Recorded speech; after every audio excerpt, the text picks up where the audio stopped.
Selling is serving. So if you go into a conversation thinking you're going to be icky or you want to be slimy or whatever, then you're going to feed that energy into that conversation. But if you go in with a mindset of saying, I'm here to serve the moment and the person, you should be very committed and passionate about wanting to help this person make a decision. I am joined by Carlos Garcia, a friend that we've been building this relationship.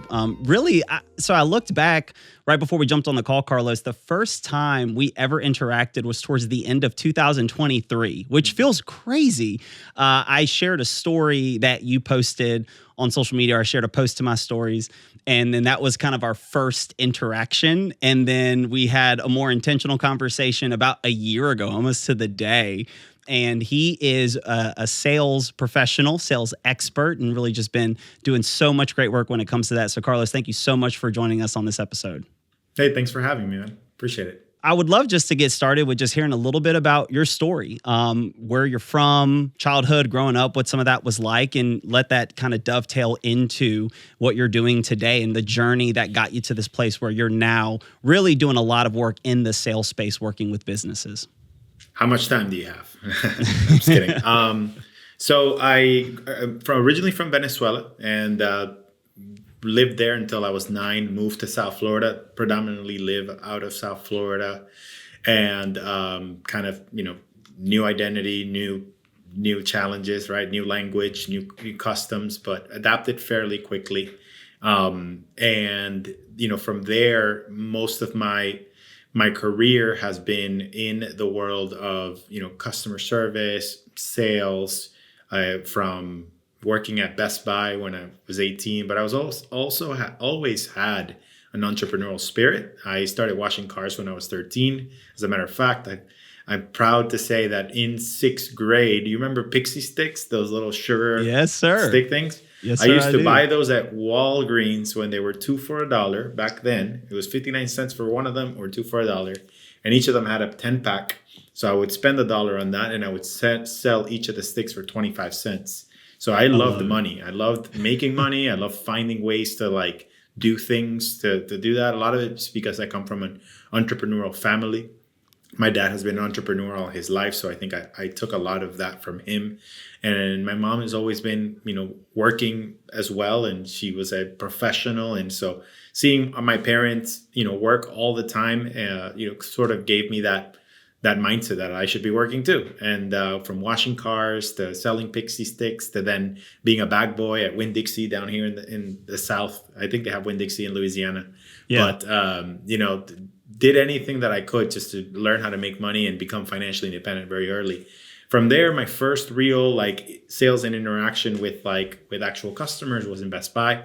So I did that for 2-3 years, learned how to become a better communicator, learned how to, interact better with people and understand what they need and present and offer different things based on what they came in to come in and buy. And then I learned a lot of my fundamental sales skills around rapport building and asking questions through there. Went to a leadership role. And then I transitioned my career and actually started a real career in banking. And then I did banking for about 15 years and it was a whole university for me. And in the world of banking, I did mostly commercial and small business. So I got to learn a lot about a whole lot of different businesses and helped a lot of businesses, get access to capital, finance their growth, anywhere from startup, seed stage, all the way through different life cycles like maturity, growth, exit strategies. So I learned all the financial, journeys that any business owner goes through, from partnership buyout to being acquired to purchasing major, equipment to try to take their things to the next level, buying a property, hiring, firing, anything you could think of. So that opened up my eyes a lot to the world of business, entrepreneurship, and I've always just been curious about it. Got bored with it, and I found myself being passionate about that and wanting to help business owners become really successful. So then I started Exceed Sales, which is what I am now, a sales coach and consultant in the world of communication and selling. And I am a co-founder of a community called Reframe. My brother is an accounting influencer in YouTube, which is a weird thing to think about. an accountant that's an influencer. And so through his community, we're doing a lot of things to also elevate that profession. So I kind of have my hands, dabble into a few things. And of course, you and I know each other through a mutual person, which is known in the world of creatives, Chris Doe. And I just fell in love with, Chris's style, approach, storytelling, teaching, coaching, and he teaches a lot of business concepts that I highly, highly just align with. And through there, we naturally also build a friendship. I'm part of the pro group. So I like to dabble into just the world of business and entrepreneurship because I consider myself a creative person. I play the guitar and I'm a songwriter. So I like to bring the creative mindset to anything in business. And I think, being connected to you and that community, keeps me on my toes. So it's a bit about me. You're talking about back when you said sixth grade is when you were doing the Pixie Sticks deal. So while you were learning your business chops in the sixth grade, learning how to start business, make money, be an entrepreneur, what I was cultivating in the sixth grade was how to borrow money and go into debt. Because I was the guy asking friends, hey, can you give me money so I can buy Were you the that Pixie kid in the Sticks? cafeteria who was like, can I get $1? Can I get $1? Yes, Remember, I was that kid? guy. There's always a kid in the cafeteria. It's like, hey, can I borrow $1? Can I get $1? But there's nothing wrong with that. That was me. So like I said, what I was practicing was how to go into like these payday loan businesses and be like, hey, give me money. Yeah. Because that's what I was trying to buy the chips and the Pixie Sticks and stuff like that. So it was you were my target client back then. Yeah, I was about to say I was your target client. It was much later in life that I started developing entrepreneurial chops and thought to myself, maybe I should just stop giving money and figure out how to start I will say money. I was like a sixth grade Scarface, like at the end he consumes his own product. I only kept the Pixie Sticks business going so that I could just have a lot of an ongoing sugar intake. It was an amazing business model for a sixth grader. Yeah, you were just dumping all the money back in order just to simply feed and to pay off your addiction. Always reinvest. Hey, that's the guy right there. He's got Pixie Stick dust all over his face. I was my best customer. Yeah, exactly. Hey, man, somebody's got to keep the business moving. Well, look, before we get like real deep into talking sales stuff, you said something, and I actually resonated just in your story, a similar part, in my story. You were talking about how you were working at the bank and, getting experience in all these different areas. And there was kind of this duality that you mentioned, how there was a passion that you started to cultivate when it came to aspects of what you were doing. But then there was this sense of boredom as well with what you were doing and how that, and I think for a lot of people, there's almost this entrepreneurial call that happens when you're working. And again, it's not even so much anything dramatic happens or crazy, but just something starts to just like, I don't know if I want to do this anymore. Is there anything like, can you talk a little bit more about that? Like that, your awareness of that feeling, right? Because I'm assuming like you go from Best Buy to working in the banking world, and it sounds like you were seeing a lot of growth in that area. A lot of opportunities were happening, a lot of growth was taking place, but then something starts to happen where you're like, I don't know, like I like this, but not this. So talk about that journey and you becoming aware of that and then you responding to that. What was that like for you?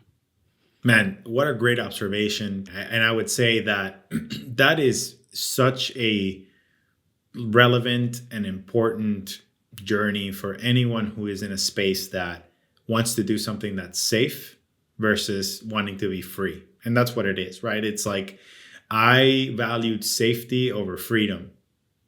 Right? I can feel safe, but I'm safe in this cage, in this box. And then within the box, I try to be as creative as I could be, for as long as I could be, 15 years. I learned a whole lot. I moved up through the ranks. I held several executive and mid-market management positions. I made six figures comfortably. I had 6 to 8 weeks of paid vacation. It was very, very comfortable. But it got to a point where my creativity felt limited. So I tried to be very creative around within my job scope of what I could do to try to keep myself excited about the work that I was doing and the people that I was impacting.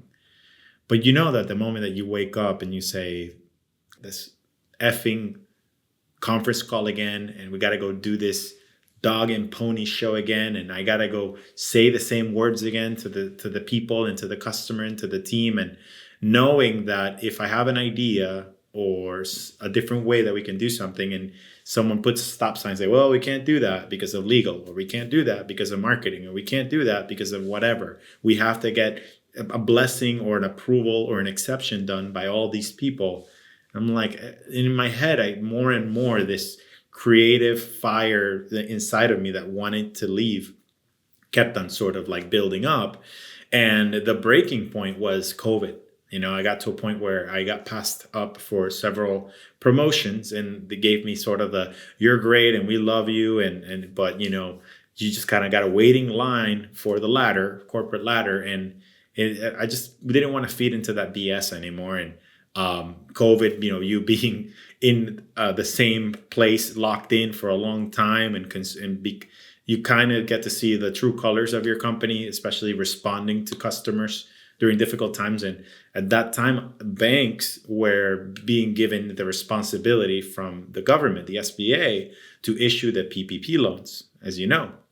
And our bank had an opportunity to show up big for their customers, and they did a lot of things very, very wrong. And I got to be part of a team that had all the executive complaints, like the people who wanted to talk to the CEO. There was a small group of people that were given that task. I was privileged, but also cursed with that responsibility, because I got to speak to business owners saying, your bank is not showing up for me. Like, my business is about to go out of business. Like, so I started seeing the true colors, that there were like just a lot of things around my values and where I was and where I wanted to be. The long story short of it is, like, I got to a point where it's like, my freedom is more important than my comfort. And once I decided that I was going to just go for the freedom, even though it was risky and scary, I was ready to let go of the comfort. And so yeah, I think it's a journey for everyone. But then, obviously the first year of doing anything new, different, that it's a whole identity change. It's my every 2-week paycheck is no longer there. Like, all of those things, dude. And like the battle and the war you have to go into, show up inside your head every day for that first year until that cash flow kind of settles in. It's not easy, but you got to show up and fight every day until, you get to a place where you get some financial stability, and then things get better. But yeah, you got to be resilient. It's not easy. Yeah, it's interesting. Our story actually has a point of intersection there, where same thing happened with me. And there was in the sense of that COVID season being the time when I stepped away from the comfortable job, and how, my wife and I both worked in the same place together. And again, we're very comfortable, had nearly a decade of professional experience, working in this business. And my wife was also working there. We had a little girl at the time. She was only 7 months old. But it was interesting. I feel like COVID, for many people, in a lot of different ways, it really was a pressure cooker. And there, of course, nowhere that you work or nowhere that you are is, perfect. There's always flaws. But the way that season, that whole COVID season, exacerbated so many of the disconnects between my values and the value of the place where I was working, really gave the clarity that for my wife and I, it was a hard decision, but at the same time, we knew it was the right decision to make. That really thrusted us into this entrepreneurial journey that I'm now on, and I continue to be in. And so, now if someone were to come across what you're doing, Carlos, and they see, Exceed Sales, you're doing workshops. You mentioned earlier how we both know Chris Do and that relationship, and how he really is a huge player in the creative business space. And of course, if by some strange chance you're listening to this episode and you have not listened to Chris Do and you don't know who he is, Carlos and I would strongly suggest that you go search Chris Do, that you go check out the future. Really, We're of this not is worthy. just... Yeah, Chris, exactly. We're not worthy. And he's got an amazing book that I read, and I have it on my desk, and it's just beautifully designed, and it just gives you so many. I mean, he's such a generous person, and we need more people like that in the world, right?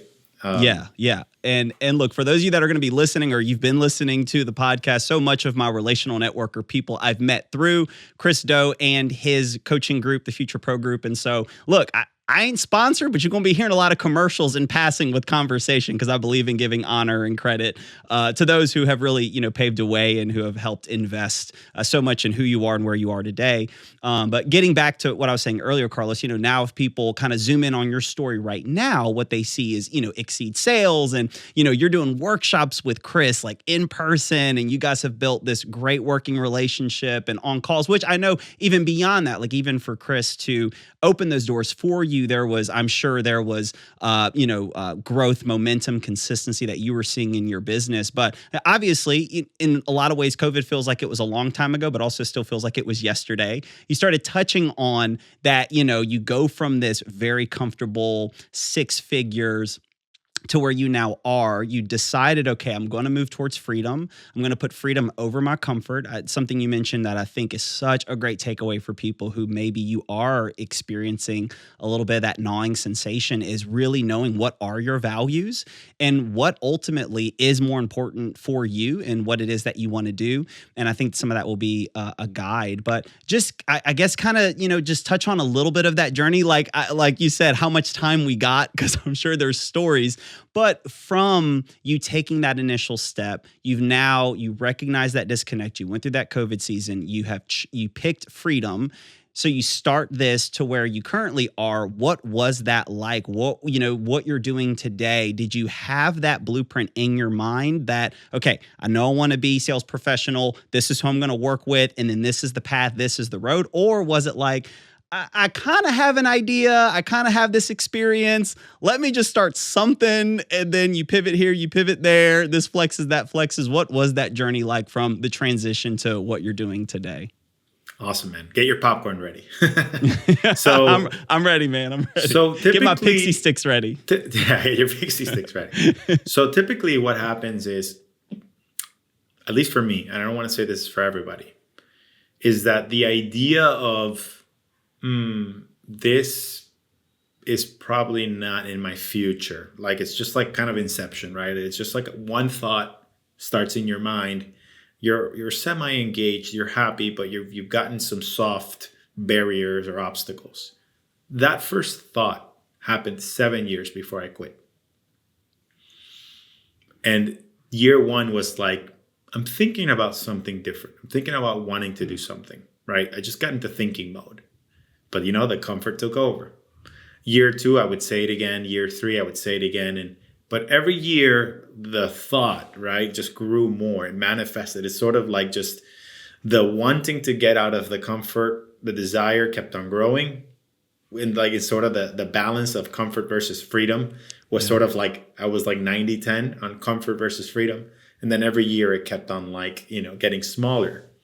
And obviously that was the breaking point. So I was scared. I was scared to do it. The 7 years, every year, it was scary. Like, what if? Oh yeah, if I did that, I would do it. And it's a great book that, in retrospect, man, I wish I would have read it sooner. Don't we all, right? Captain Hindsight over here. But like, it's a great book about being in the now and not judging yourself based on past decisions or not putting yourself into like, well, if this, then that. It's just more about taking action. And it's called The Courage to Be Disliked. It's written by a Japanese author, but it's based on philosophy by not Freud, but Alfred Adler, which is a pupil of Freud. Freud is one of like the most popular psychologists, philosophers. The long story short of it is that a lot of people get stuck in this, well, I would be a great author, and then they try to create the perfectly logical explanations or the excuses as to why they won't do it. And the reason is because people are afraid to go do it because they're afraid to fail. If you fail, then your dream in your mind is no longer a dream. Your dream. Yeah. And so I was stuck in that repetitive sort of flow of like, I could be a great entrepreneur, but this is easier, or I'm busy, and I just found all the excuses. The breaking point happened. So when the breaking point happened, I was like, I really am ready to do it. And I got to tell you, credit where credit is due. my mentor is someone who is the closest person to me in my life, which is my brother, my older brother. He's been an entrepreneur for 10 years at this point, and we worked in the bank together for like 2-3 years. And what happened, his story real quick. He was in school for accounting, and he noticed that a lot of business owners weren't getting loans because their books were messy. And since he was studying accounting, and he was like, he wanted to help these business owners. So he kind of did a side hustle with a really, really close customer of his, banking client. He said, look, let me help you fix your books.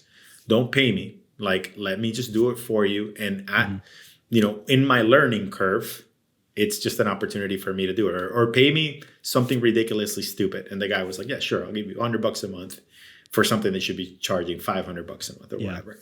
So he built his confidence doing that. He ended up saying, okay, I'm going to leave the bank and I'll be your full-time bookkeeper if you do it. And he took a chance.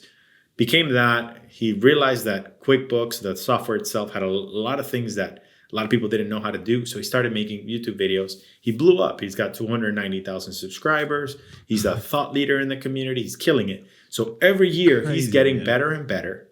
I'm stuck in the bank. I'm not growing. My career's not growing. And he's like, dude, you got to leave the bank and come do this with me. So he was like pushing me the whole time. I'm like, nah, man, I'm doing great. My career's great here. I have a lot of opportunities, whatever. So it was that fight. But then one day I was just like, you know what? Hector, I'm done. I'm done, man. I'm ready. It's over. Like I need an exit strategy. And it was so nice. It's kind of like the hero's journey. You have a guide, right? And you're in the current world. Something happens, and now you have to create your new world, right? Like whatever in your current world was happening really great, a big thing happened, and then now you have to make your journey towards your new world. Current world is I'm a corporate robot. A new world is I'm a free entrepreneur. And everything in between was that. So the first thing, he asked me, he's like, well, what do you want to do? And I was like, let me get back to you on that. So I sit in my couch, it's COVID times. You got nothing to do but like 2 thumbs and a cell phone. So I opened my Apple Notes and I asked myself one question. What are my skills? So I started taking inventory of my skills.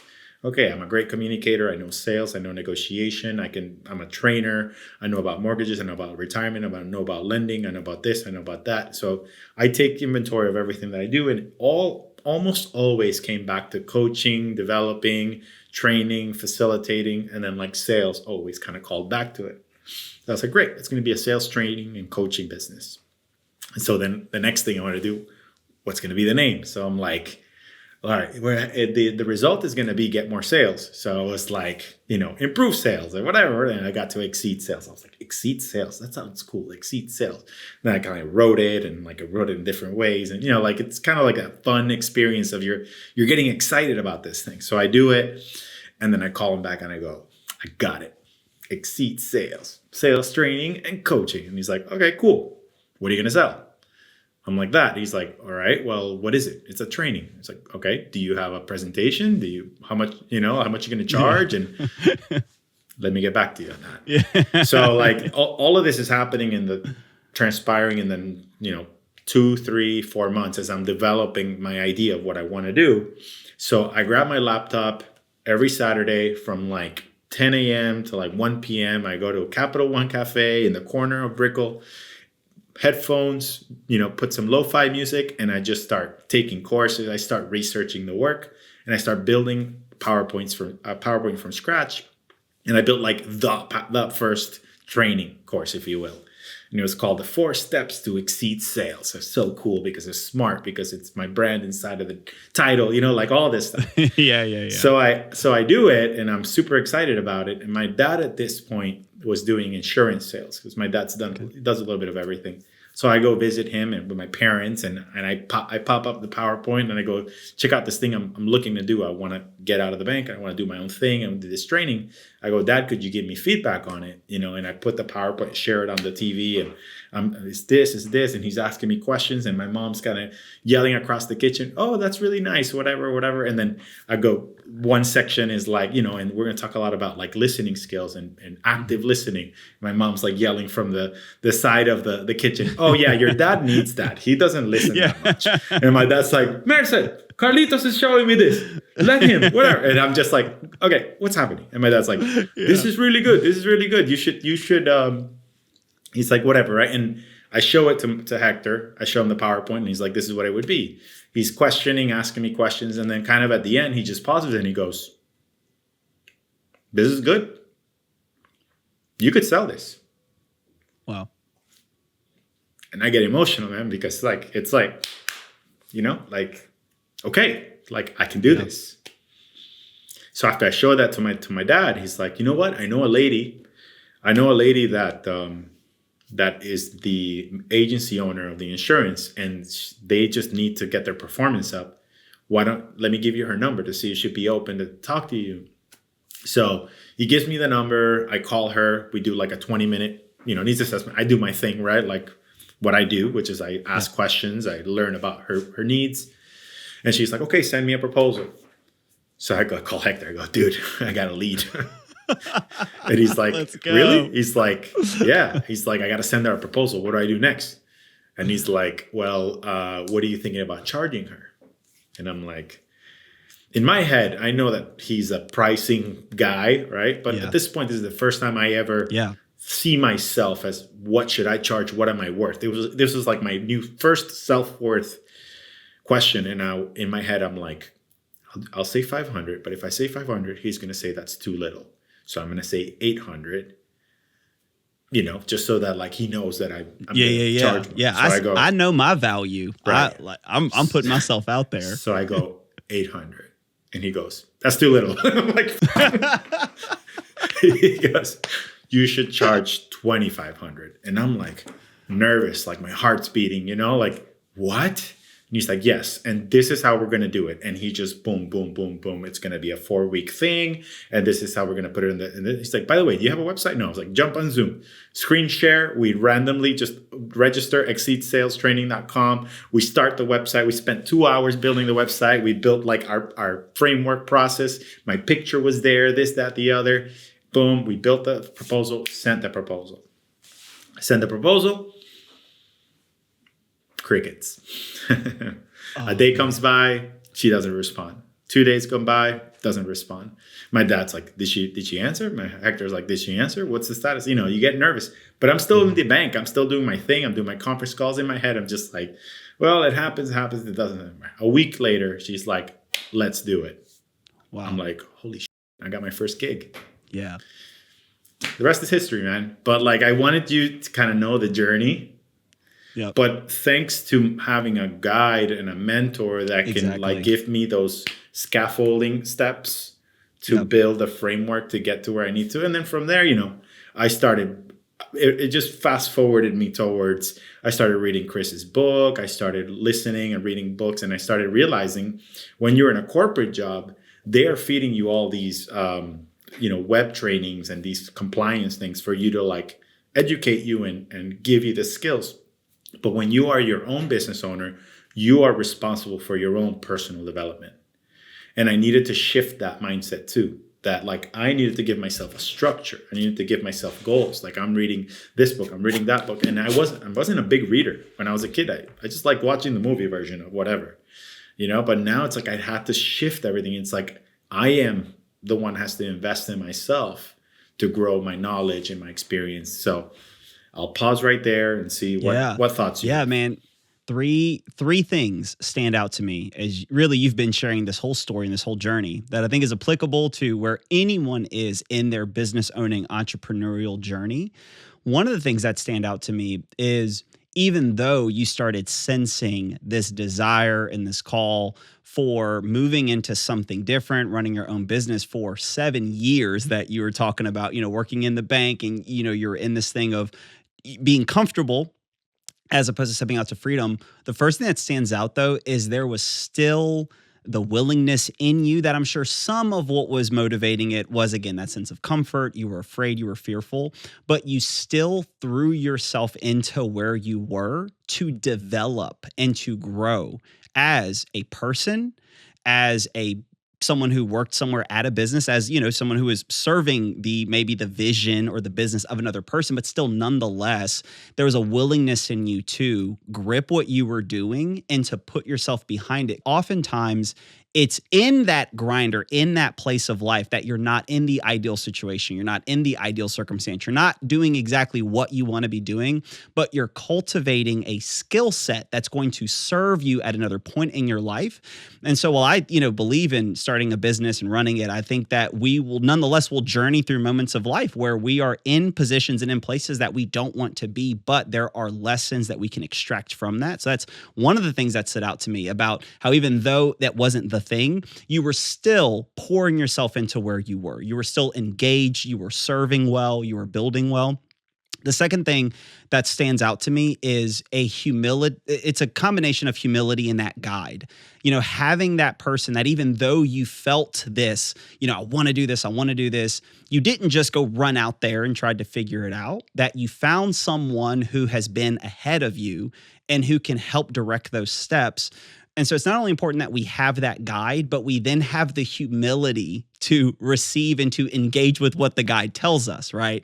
And so, it's not like you just had somebody, your brother Hector just saying, you got to go for this. And you're like, you're right. I do need to go for this. And then you just went for it. You're like, okay, right. I do need to go for this. So what should I do? And then he asks this question. So then you execute on it. Then you come back. Okay, what do I do from here?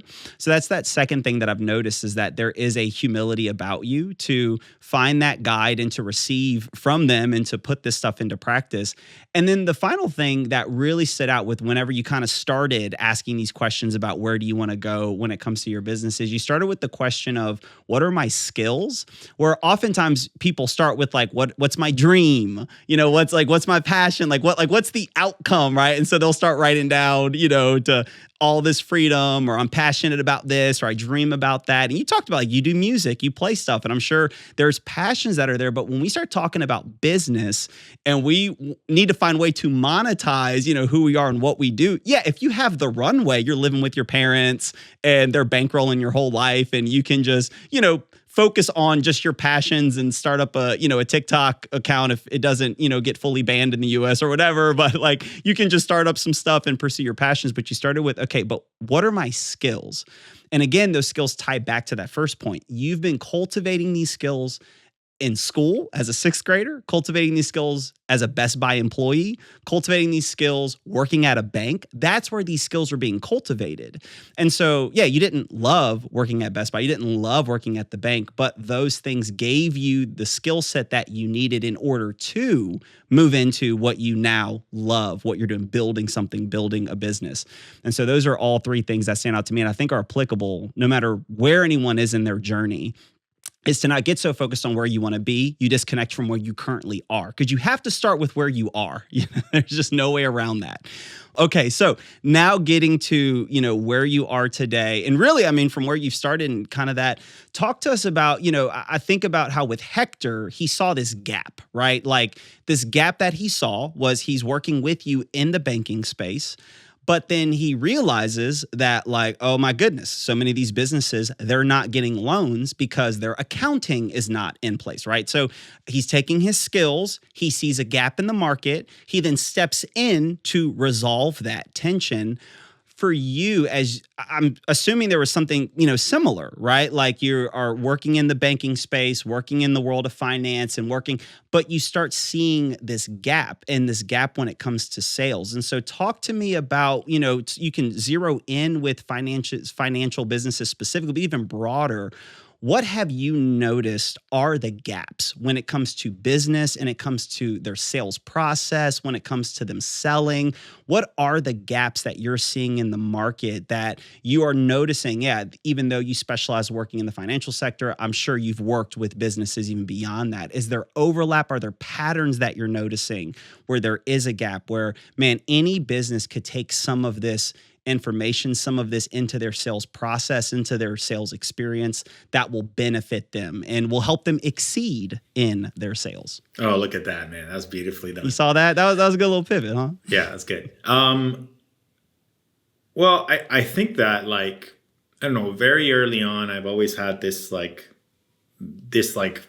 I zoom out and I observe humanity kind of thing. Like I don't want to say I've always like had wisdom but I always wanted to look at things from a bigger view. Like ever since I was like 18, 17, like I would just always like observe people and like, why does that happen? Why does that happen? Why do people get angry when this happens? Why do people get excited when this happens? Like I was just always studying this human behavior. Yeah, you had like a curiosity, a natural curiosity. Yeah.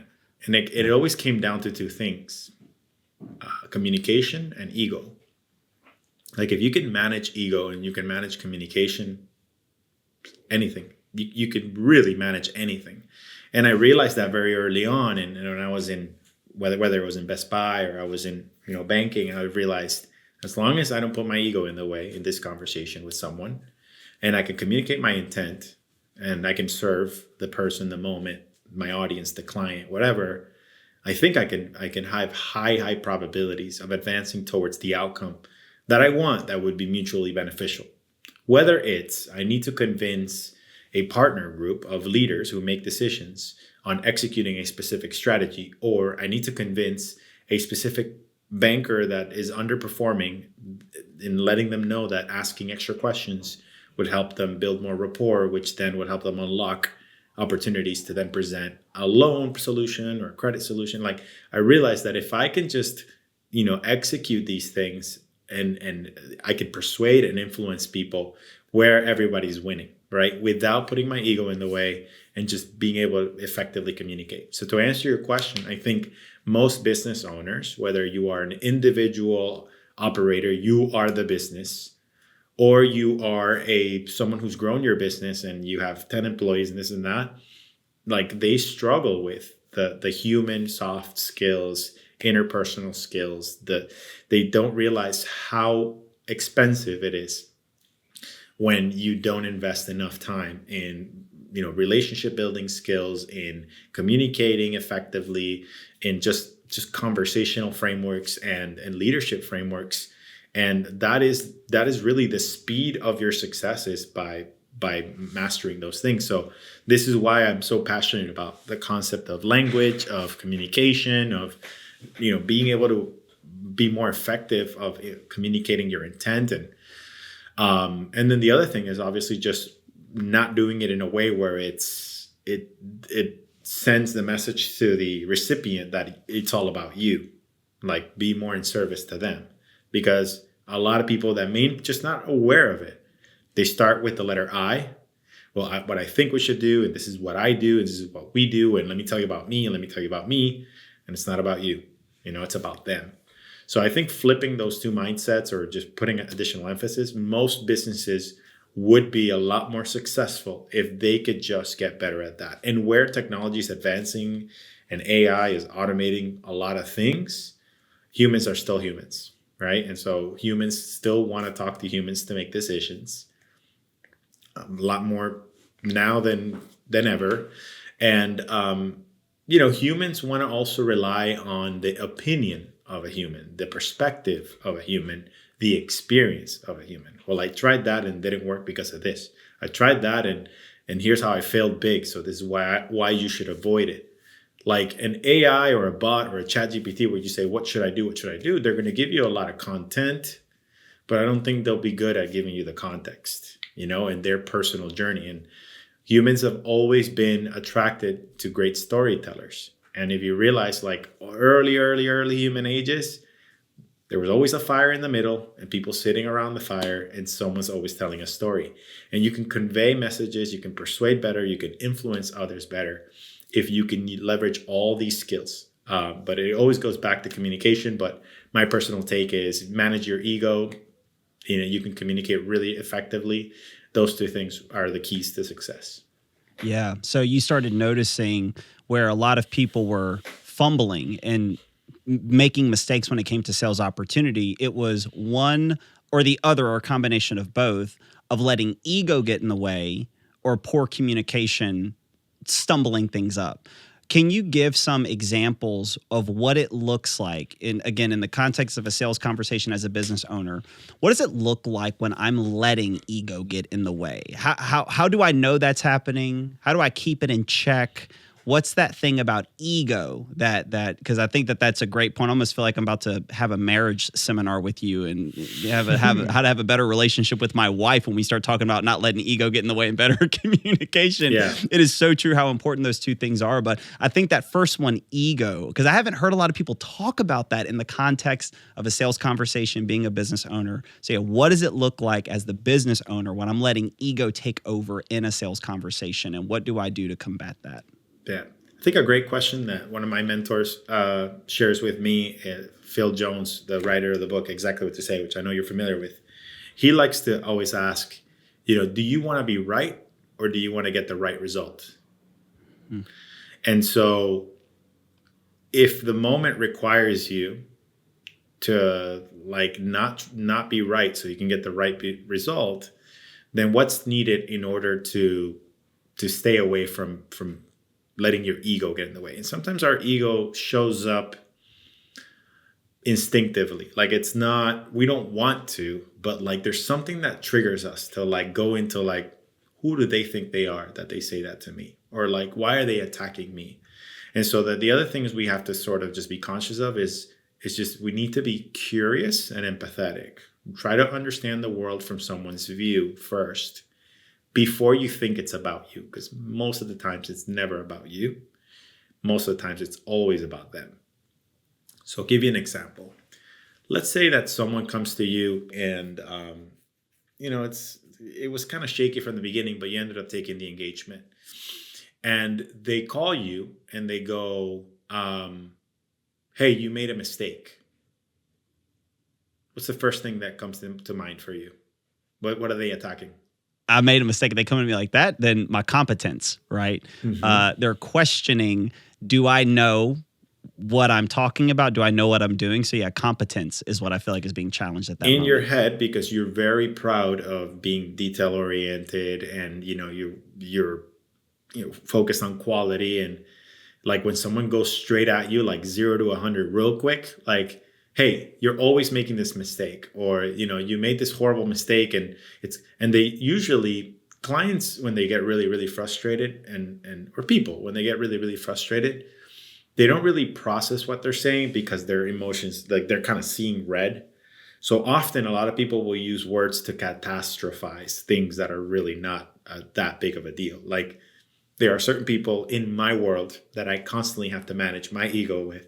And I always have to take whatever they say with a grain of sand. And one person that I work with very closely, I won't name them, but they'll say, this is horrible.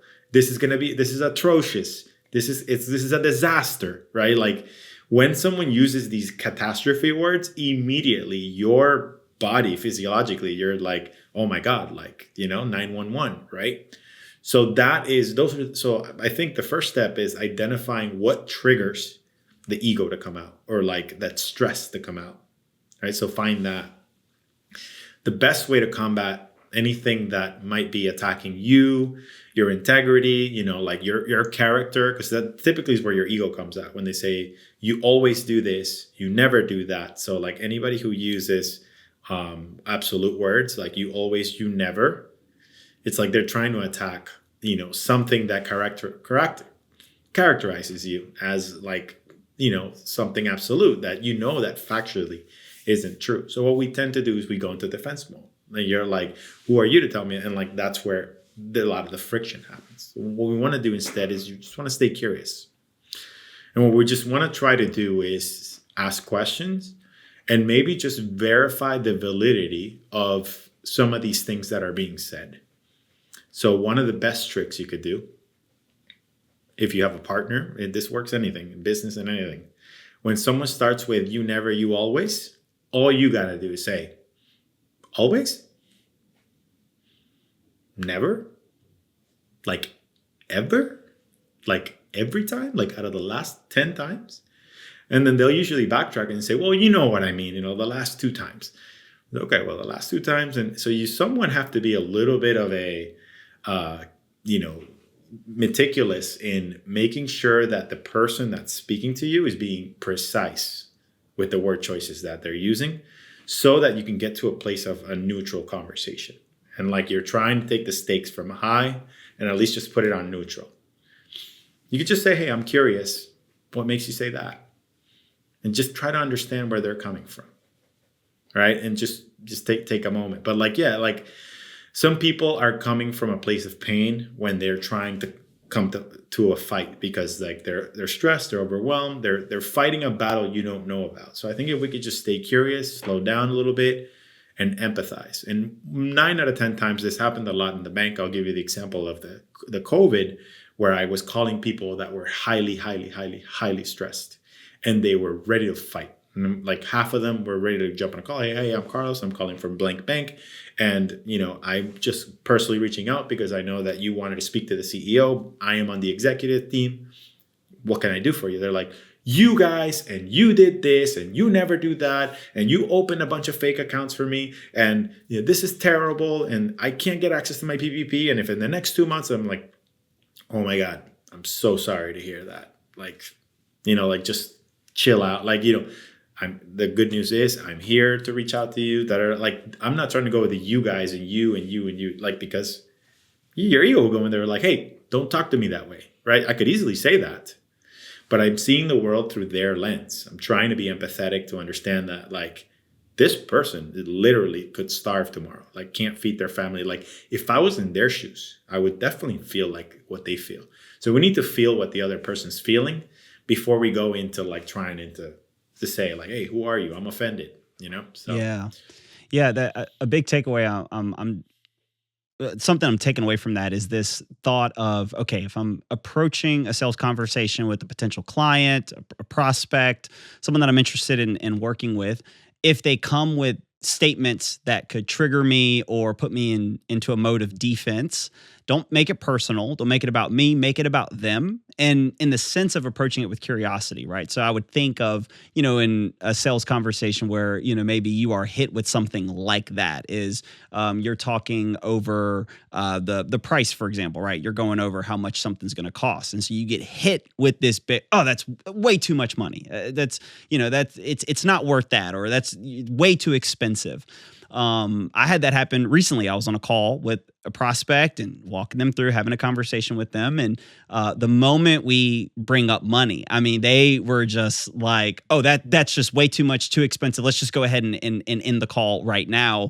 And so this thing was triggered in me. Like you mentioned, this thing of where I'm like, well, who does this person think they are? And do they not know my value? And you basically just wasted my time. I should have led with the question of, budget and money. I was on the phone with you for 40 minutes and, all this stuff like that. And so in that moment, I'm like, well, did I not, show my value enough, this and that. And so I think, that becomes a tension point when people react or respond that way, to us. Something I've noticed as well with a lot of the people that I work with, because, so the biggest thing that I'm doing is I work in the marketing space, right? And so I kind of look at, while there's a lot of overlap with branding and with marketing, with sales, there's a lot of overlap. Where does one start? Where does the other one begin? Truthfully, every aspect from your sales to your marketing to your branding, they're all influencing the other, all informing the other. But that said, a big part of what I'm doing when I'm working with clients is I'm helping them generate leads, and I'm getting them into that sales pipeline where it's like, okay, they've identified themselves, we've attracted them,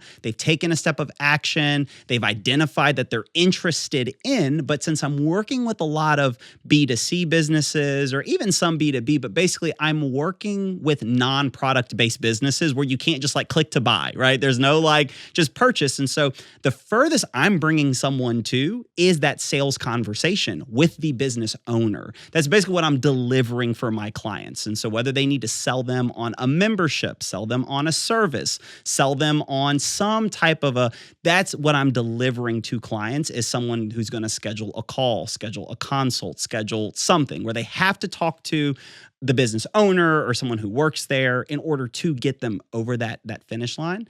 I'm noticing that so many business owners have this objection to using sales tactics or learning about sales. And that is kind of this broad sweeping statement. I don't want to be too salesy. I don't want to come off as salesy. And what I start noticing is that almost becomes an excuse for why they are not closing the sale, right? It becomes a way that they can voice to themselves that like I'm remaining true to my values. And look, if they don't want it, then I'm not going to force them, to take it. And so it's almost like any form of persuasion or any intentionality that you put into wanting to help someone come to the decision that they want to engage with your service. Clients often, I've noticed, people will write that off as being salesy or manipulative. And I don't know if I want to do that.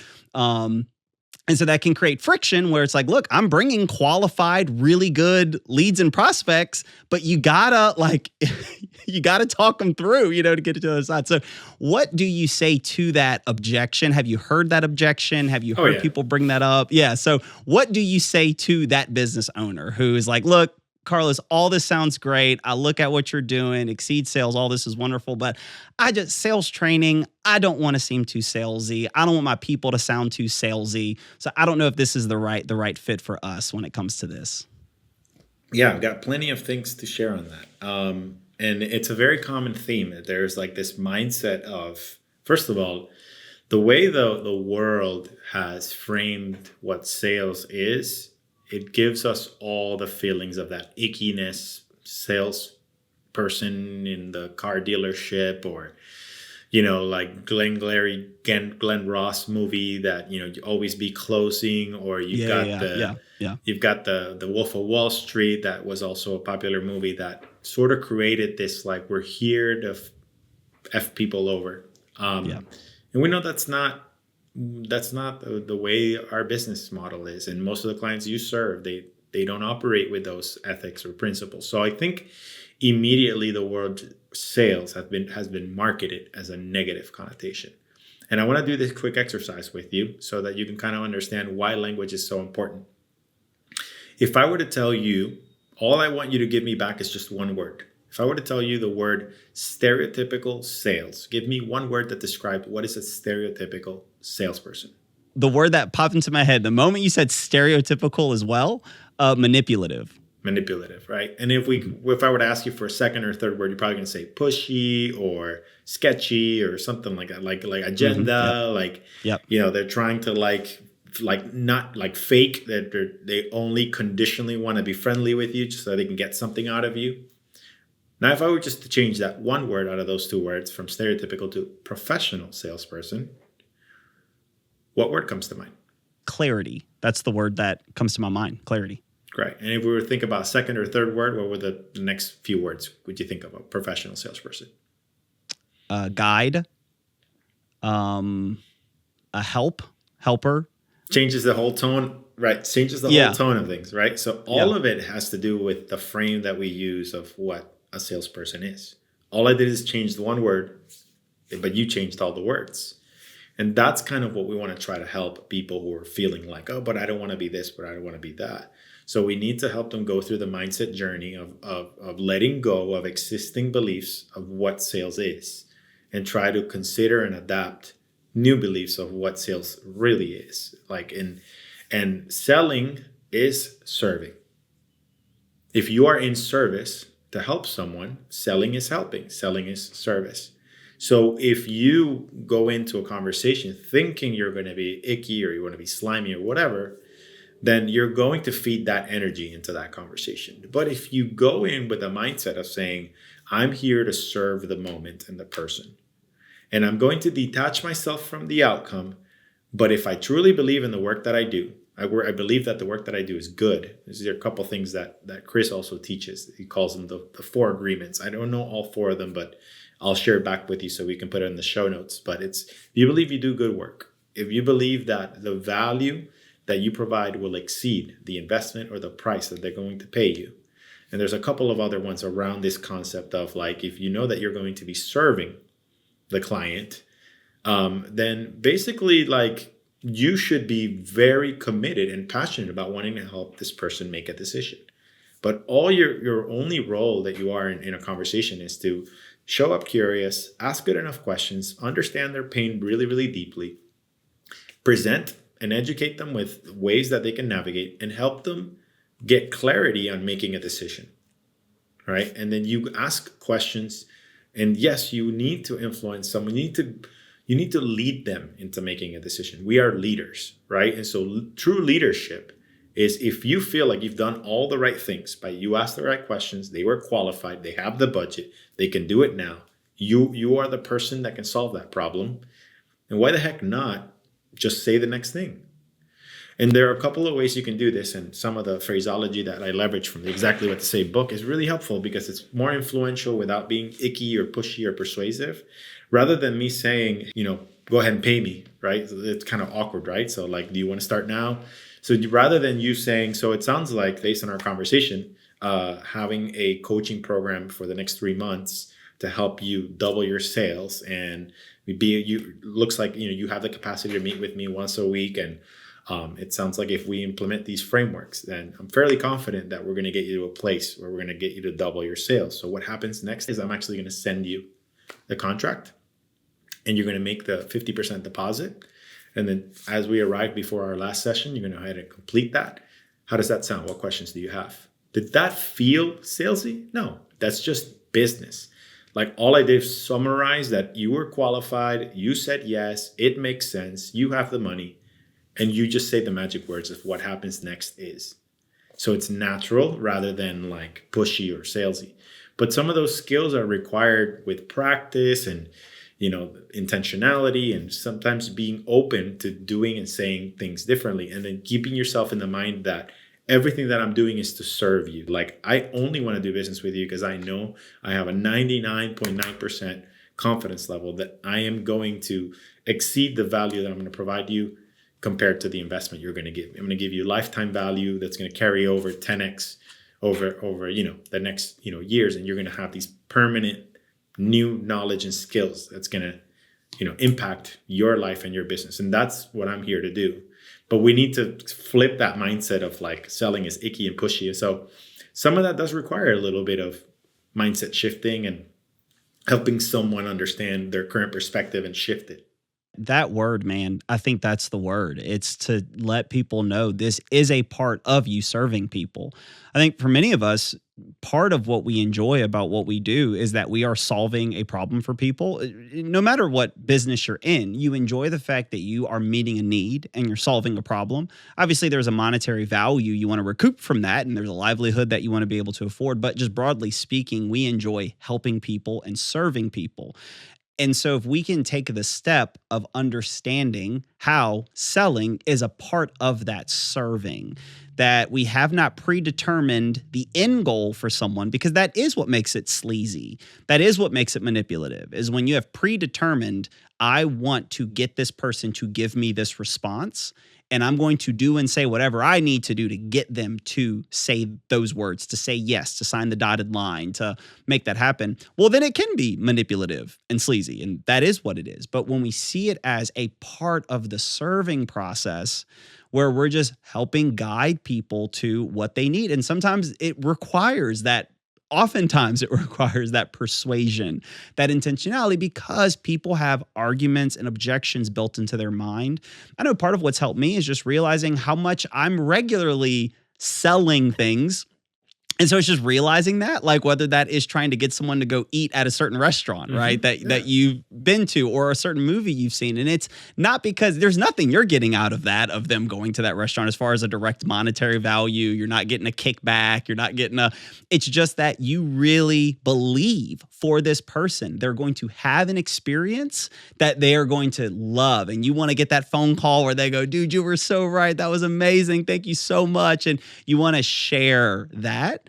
And so realizing that in that sales conversation, that's what I'm angling someone towards. And yeah, if I know that someone hates sushi or they're allergic to fish, I'm not going to suggest this restaurant to them and try to get them to go and, all stuff like that, because they're going to have an allergic reaction, or, they don't like this, or if I know that. But if I'm like, dude, I think this is the right fit. So I think that first line, you're approaching the conversation, you're showing up with curiosity, and with a focus on wanting to solve a problem. And so what that requires is it requires a lot of listening, right? To come in and to ask those questions, where I think many of us, when it comes to sales, we think of coming in with a speech what to say, Right. right? And it becomes about us monologuing, trying to use all these, but instead it starts with asking questions and making sure that this is the right problem that we're positioned to solve. Yeah. And, a lot of people also think that someone who's a good seller has the gift of the gab, as they say, like the person who could just really like say the right things all the time. But to me, the definition of a great sales professional is someone who can like be a really good listener, someone who can ask really good questions and just can listen intently, actively to really understand the other person's, needs. And the best person who asks the questions and listens is usually the ones that are better equipped to serve those clients. The other thing I'm going to share about the world of like why your clients are like, oh, I don't know, I don't want to feel icky and salesy, whatever, is because a lot of people fear rejection as well. Like being rejected, like just the idea of being rejected is scary. Like just people are either fearful or they're fearful of the rejection. And those are really the two main reasons why people don't kind of go the extra mile of asking for the business. But again, if you, in your mind, you're like, I do good work, the value that I provide exceeds, the investment they're going to make. I'm going to be serving this client and I'm qualified to solve this problem. Like, we're done. Like, let's do this, right? Like, it's like, I'm confident that I'm going to be able to help you get to the end goal. And so I think that the rejection is a big component of why people don't move forward. And so I think it's interesting that we are scared of being rejected by a stranger, but every day in our personal lives, we're constantly being rejected by people we love the most. Like if you have a loved one that you say, hey, you want to go get sushi? No, just got rejected. You're like, okay, next. Like you just brush it off, right? Like your daughter, if you like, you want to offer her certain food or like you want to do something, like they're in a mood and they're going to reject you. You get rejected every day, right? Always getting rejected by my 4-year-old little girl. Right. Constant rejection. but you love them so much that you know that it's not like you could just easily brush that off. Yet, from strangers, we are scared shitless of being rejected. It is just like an interesting contrasting effect. And so it's just one of those things where you're just like, there's this idea called rejection immunity, where it's like, just go for no. What if you just show up to every conversation knowing that they're going to say no? Doesn't it give you the freedom to just be yourself and just show up? Just be detached by the outcome. And Daniel Priestley likes to call it, you probably heard it. You probably heard me and Chris say this a lot, is with or without you energy. It's like, I'm going to be successful with or without you. I hope it's with you. But if you say no, then life is good. We'll talk to somebody else that values what I do and, and I could do good work to support them. So I think it's there's a lot of mindset in there that needs to be worked on so that people can have the confidence to show up and be of service. And then from there, like realize that you're not really selling. You're here to help someone solve a problem, or you're serving to create a greater impact in their life or in their business. Yeah, well, man, I think a spot where I want to kind of land the conversation. I love the fact that you brought up the thing of rejection, because as we were talking, I was thinking about how much of an obstacle that is, and specifically with this. And let me know if you agree with what I'm about to say, if you disagree, if this fits any of your experience and anything you would add to this thought. I think a big part of getting good at selling is it requires practice. And while, of course, there are books to read, frameworks to learn, like you need to have a good plan of what you are practicing. I've heard it said practice doesn't make perfect. Practice just makes permanent.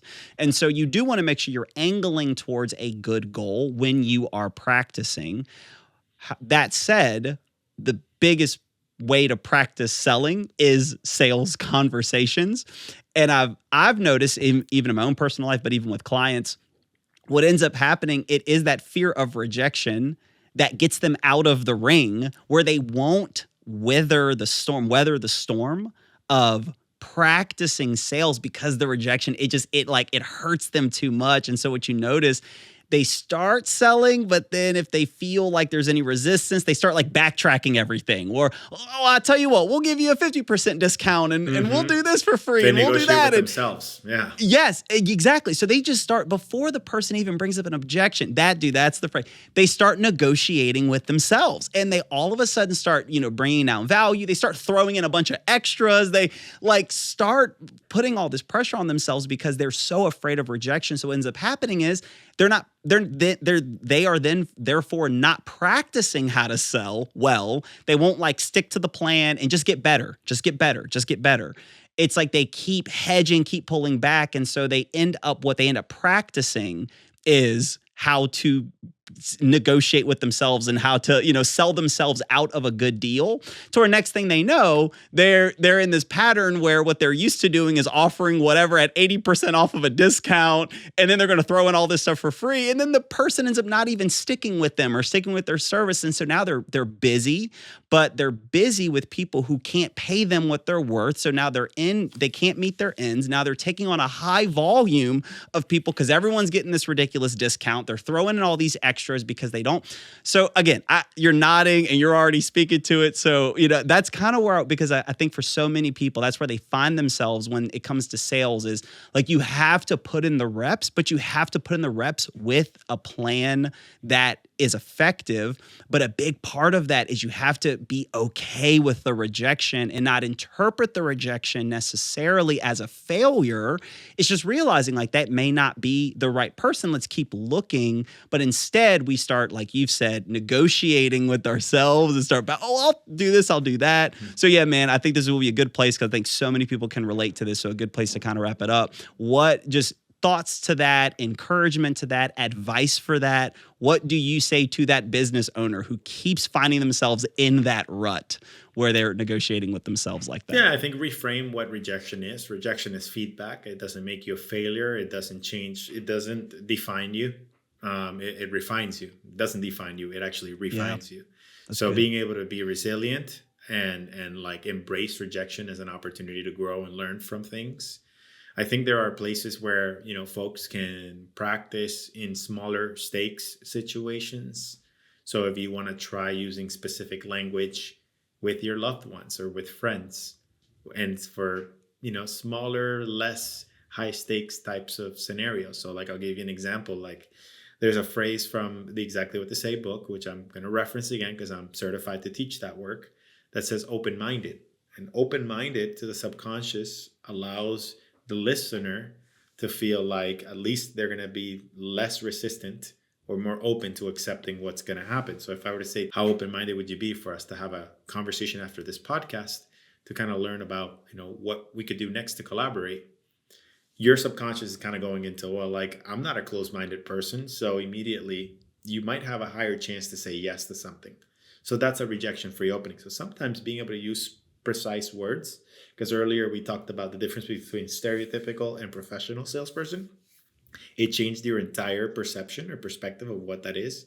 So what if you used, hey, how open-minded would you be to blank? Or would you be open-minded to blank when you're trying to present a different option, a product option, or a different date to do a follow-up, or, to involve a second decision maker when you're getting an objection. So like being able to use specific phraseology in different moments, these are called rejection-free openers. And you can use the right language in those very high stakes moments or low stakes moments. And that's how you can kind of build your confidence in being ready when they show up. Because the reality is like the most common objections are almost the same things, right? Let me think about it. You're too expensive. Let me talk to someone else. I don't have enough time. It's usually the same 3 to 4 things. Yeah. And it's like, they show up. What if we just came prepared knowing exactly what to say in those moments so we can have the highest probability of positive impact to influence that outcome without coming off as salesy, or, as long as you have that mindset where I do good work, my value exceeds, the investment, and, I'm here to serve the client, and, like all of these, agreements inside your head, then life is good. Dude, I love it, Carlos. Well, look, man, before we officially wrap this up, how do people connect and engage with you? They're listening. They've made it this far in the conversation. They're like, yes, I love all of it. And I want more. I want to strengthen that part of my business pipeline. I want sales to be strong. What next steps would you give them? And then how can people connect with you with what you're doing? But then also see if potentially you're someone that they'd like to do business with and contract out. So just tell us real quick, just some next steps and what, who do you serve? What do you do? And how can people connect with you and follow up if they're interested? Well, first, thank you for inviting me. This has been a wonderful conversation, man. You're a wonderful podcast host, and you ask so many great questions. I really enjoyed this conversation, and I'm excited to continue us developing our relationship. The second thing is, I think the place where I hang out the most is in Instagram at Exceed Sales. I also have a YouTube channel, but just hit me up on Instagram, and you'll see all of the other places where I show up. I give away free content on just like these little things that we were talking about, just to help people elevate their communication and get their ego out of the way and, get better at learning how to turn conversations into, better business outcomes for them. So I think that's the best place for them to connect with me. That's awesome. Well, guys, and as you know, all this information, we'll have it in the description, have it in the show notes. Carlos, it has been such a great conversation. I really enjoyed it, man. And so I'm going to go ahead and say it. I would love to have you back on for us to talk more about this stuff and talk more sales, chop it up. But like you said, man, I'm looking forward to us furthering this relationship and seeing how we can continue collaborating together, man. Thank you so much for being on. You got it. Thank you. Awesome. Thank you, guys. We'll see you in the next one.